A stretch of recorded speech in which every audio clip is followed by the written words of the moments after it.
সেই কিতাবের ভিতর লেখা আছে। বলে ওই কিতাবে কেরা দিছে? আল্লাহ দিছে। কয় ওই কিতাবের রাইটার কে, লেখক কে? কয় কে? আল্লাহই লিখছে। কয়টা লিখছে কবে? আপনার জন্মের 450 বছর আগে। জোরে কোন সুবহানাল্লাহ। দেখো আমার 450 বছর আগে যিনি লিখছে উনি খাওয়াইছে, কথা কোন ঠিক কিনা? অতএব ওইটা যদি এইটা না হইতো তুমি মুসাও প্রকাশ পাইতা না। জোরে কোন সুবহানাল্লাহ। মুসা নবী কই ঠিকই তো রে। আল্লাহু আকবার। বন্ধুরা রে আমার মুসা নবী কয় আল্লাহ তুমি তোমার বান্দারে কত ভালোবাসো। আল্লাহ কয় আমি কত ভালোবাসি জানো শুনি? ও মুসা আমি আল্লাহ অনেক ভালোবাসি। জোরে জোরে কন্যা সুবহানাল্লাহ। কত ভালোবাসে জানতে চায়। আল্লাহ কয় মুসা রে আমি আল্লাহ কত ভালোবাসি জানতে চাও? বলে হ্যাঁ। বলে যাও যাও যাও এইবার তুর পাহাড় থেকে একটু ডাইনের দিকে তাকাইবা, আর একটা পাহাড় আছে ওই পাহাড়ে যায় দেখো কি দেখা যায়। এইবার মুসা নবী রওনা দিল। আল্লাহু আকবার কোন। আরে মুসা নবী যাই রে আমার সিংহঘাটিবাসীরা। মুসা নবী যাইয়া দেখে একটা যুবক, যেই যুবকটা তাজা একটা কলিজা নিয়ে রক্ত মাখা শরীর নিয়ে তরতর করে কাঁপতেছে আর কান্দে। মুসা নবী কয় আল্লাহ গো আমারে তুমি কোথায় পাঠাইলা, কোথায় পাঠাইলা, কারণটা কি?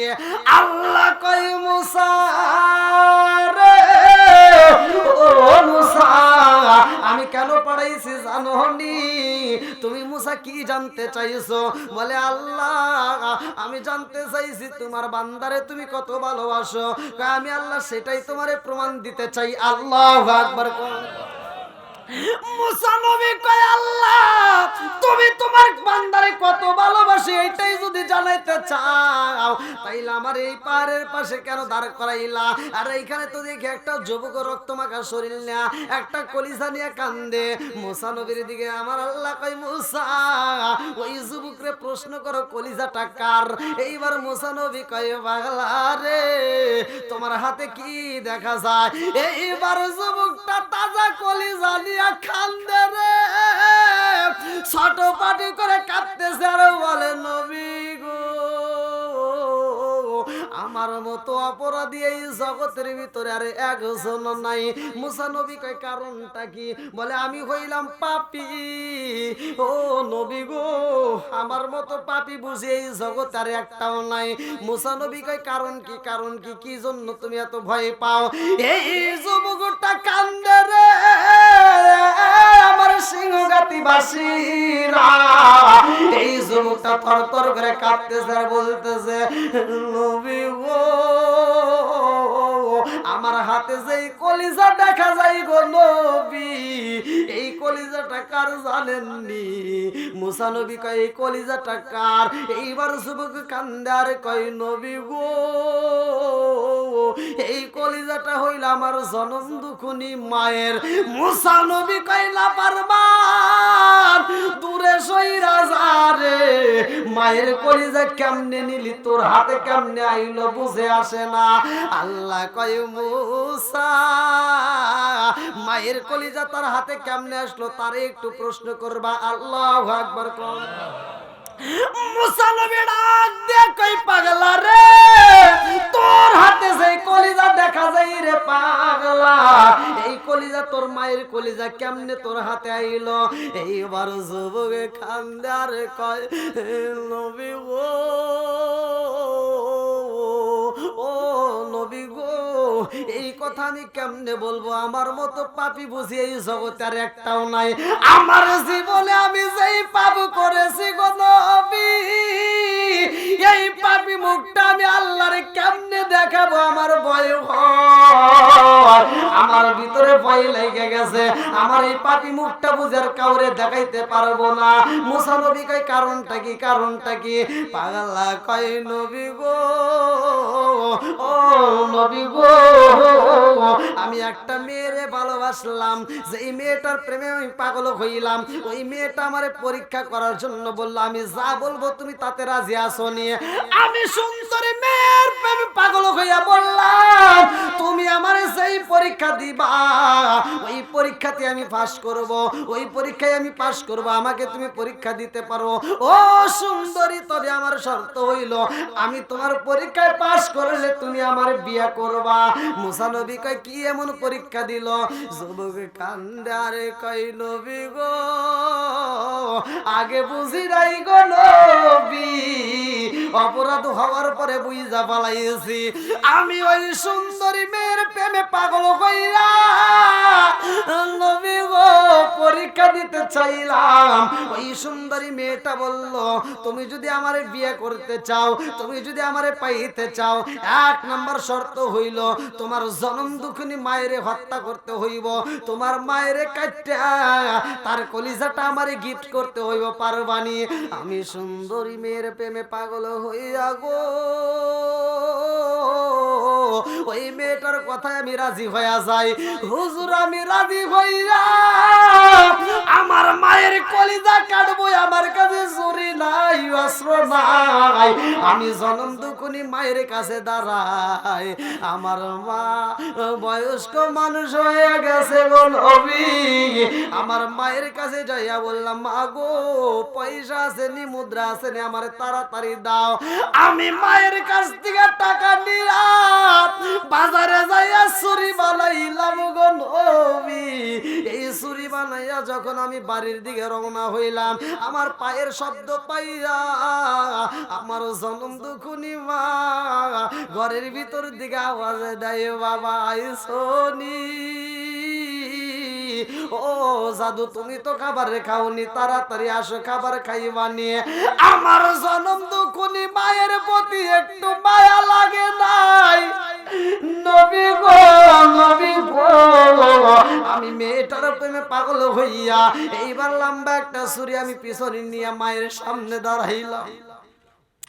আমার জনম দুঃখিনী মা আমার দিকে তাকায় কয় জাদু রে তোর টোটটা শুকাইয়া গেছে রে বাবা, তোমার মনটা কেন বেজার দেখা যায়, কি এমন টেনশন করো?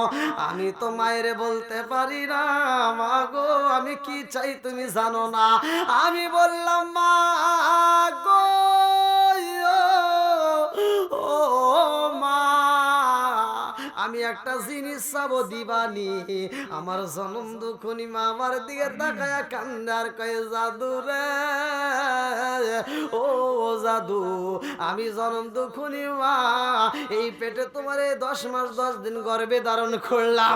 আমি জনম দুঃখিনী মা কোনদিন তোমার কষ্ট দেই নাই রে বাবা, আমি নিজে না খায়া তোমারে খাওয়াইছি, আমি একটা ভালো পোশাক নিজে না পয়রা তোমারে পরাইছি। আজকে তুমি কি চাইবা রে বাবা, চাও আমি মা দিতে রাজি আছি। আল্লাহু আকবার। এই যুবক কান্দার কই নবী গো নবী গো নবী গো আমার জনম দুঃখিনী মায়ের বললাম মা গো ও মা তোমার কলিজাটা দিবানি রে মা, তোমার কলিজাটা আমার প্রয়োজন।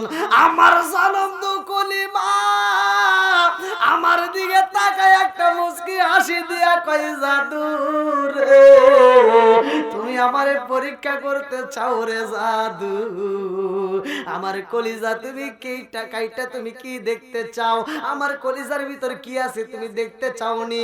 ও বাবা শুইনান রে আমার কলিজার চাইতে আমি তোরে বেশি ভালোবাসি। জোরে জোরে কন্যা সুবহানাল্লাহ। ও গো মায়ার নবী গো তুমি প্রেম শিখায়া কোথায় লোকাইলা বলেন? ও গো মায়ার নবী গো তুমি প্রেম শিখায়া কোথায় লোকাইলা? চিৎকার মেরে কন্যা আল্লাহু আকবার। কি মা ভালোবাসে কি বাসে না? জোরে কোন। প্রত্যেকটা মা প্রত্যেকটা সন্তানরেই ভালোবাসে, কথা কোন ঠিক কিনা? আমরা ভালোবাসতে পারলাম না, মা ঠিকই ভালোবাসে। এই মায়ের ভালোবাসাটা যে কত বড়। এই দেখেন এই মেয়ের প্রেমে পাগল হইয়া মায়ের কলিজা আনতে গেছে। আমরাও তো কম না, আমরা ডিজিটাল বউ এসে ঘরের ভিতর, রাগ করবো নাকি আবার, বউ এসে ওয়াজ করতে হলে তো বুঝাইতে হবে, ওয়াজ করতে হলে বুঝাইতে হবে। আমি শুধু ওয়াজ করে গেলাম, আপনারা খালি সকালবেলা করে হুজুর বাহ খুব সুন্দর ওয়াজ করছে, ভালোই তো না, ঘরের অজ দিতে হবে। বর্তমান ডিজিটাল যুগ, ডিজিটাল কথা একটু বলতেই হবে, কারণ ওয়াজ হইছে ডিজিটাল, যুগ হইছে ডিজিটাল, শ্রোতা হইছে মাথাটাল, কতক্ষণ লাগে। এখন ডিজিটাল যুগের পোলাপান বিয়ে শাদী কইরা ডিজিটাল একটা মেয়ে এনে ঘরের ভিতর ফলাইছে। এই ডিজিটাল বউ সারা রাত খালি ফেসবুক চালায়, রাত 12টা 1টা 2টা 3টা পর্যন্ত অনলাইনে থাকে, ফেসবুক চালায়, ইউটিউব টুইটার সব জায়গায় ওরা ঘোরাফেরা করে। রাত 3টা 4টার সময় ওই ফজরের আজান দিলে ওর ঘুম ধরে, কতক্ষণ লাগে ওই সময় ঘুমায় আসে।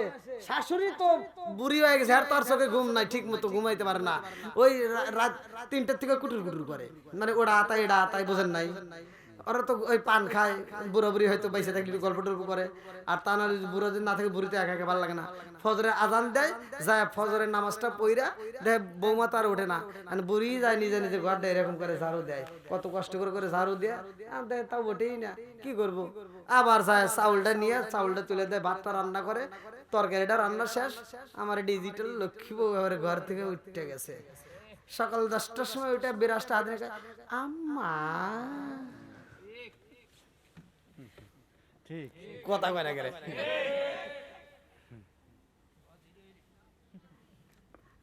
আম্মারে ডাক দেবে, আপনি কি করেন, আম্মাকে কি করবো, তোমার জন্য রান্না করলাম, তুমি খাও। আমার মগা আর মগি ওইটা ওই খাবার খায়, কথা বোঝেন নাই। যে সন্তান বুড়ি মায়েরে যে কষ্ট করে ভাত রান্ধে খায়, ওই সন্তান হলো মগা, আর বিয়ে করছে ওটা হলো মগি, কথা কোন লাগে, কথা তিতে, এটাই সত্য। আমার কথাই ভাই তিতে।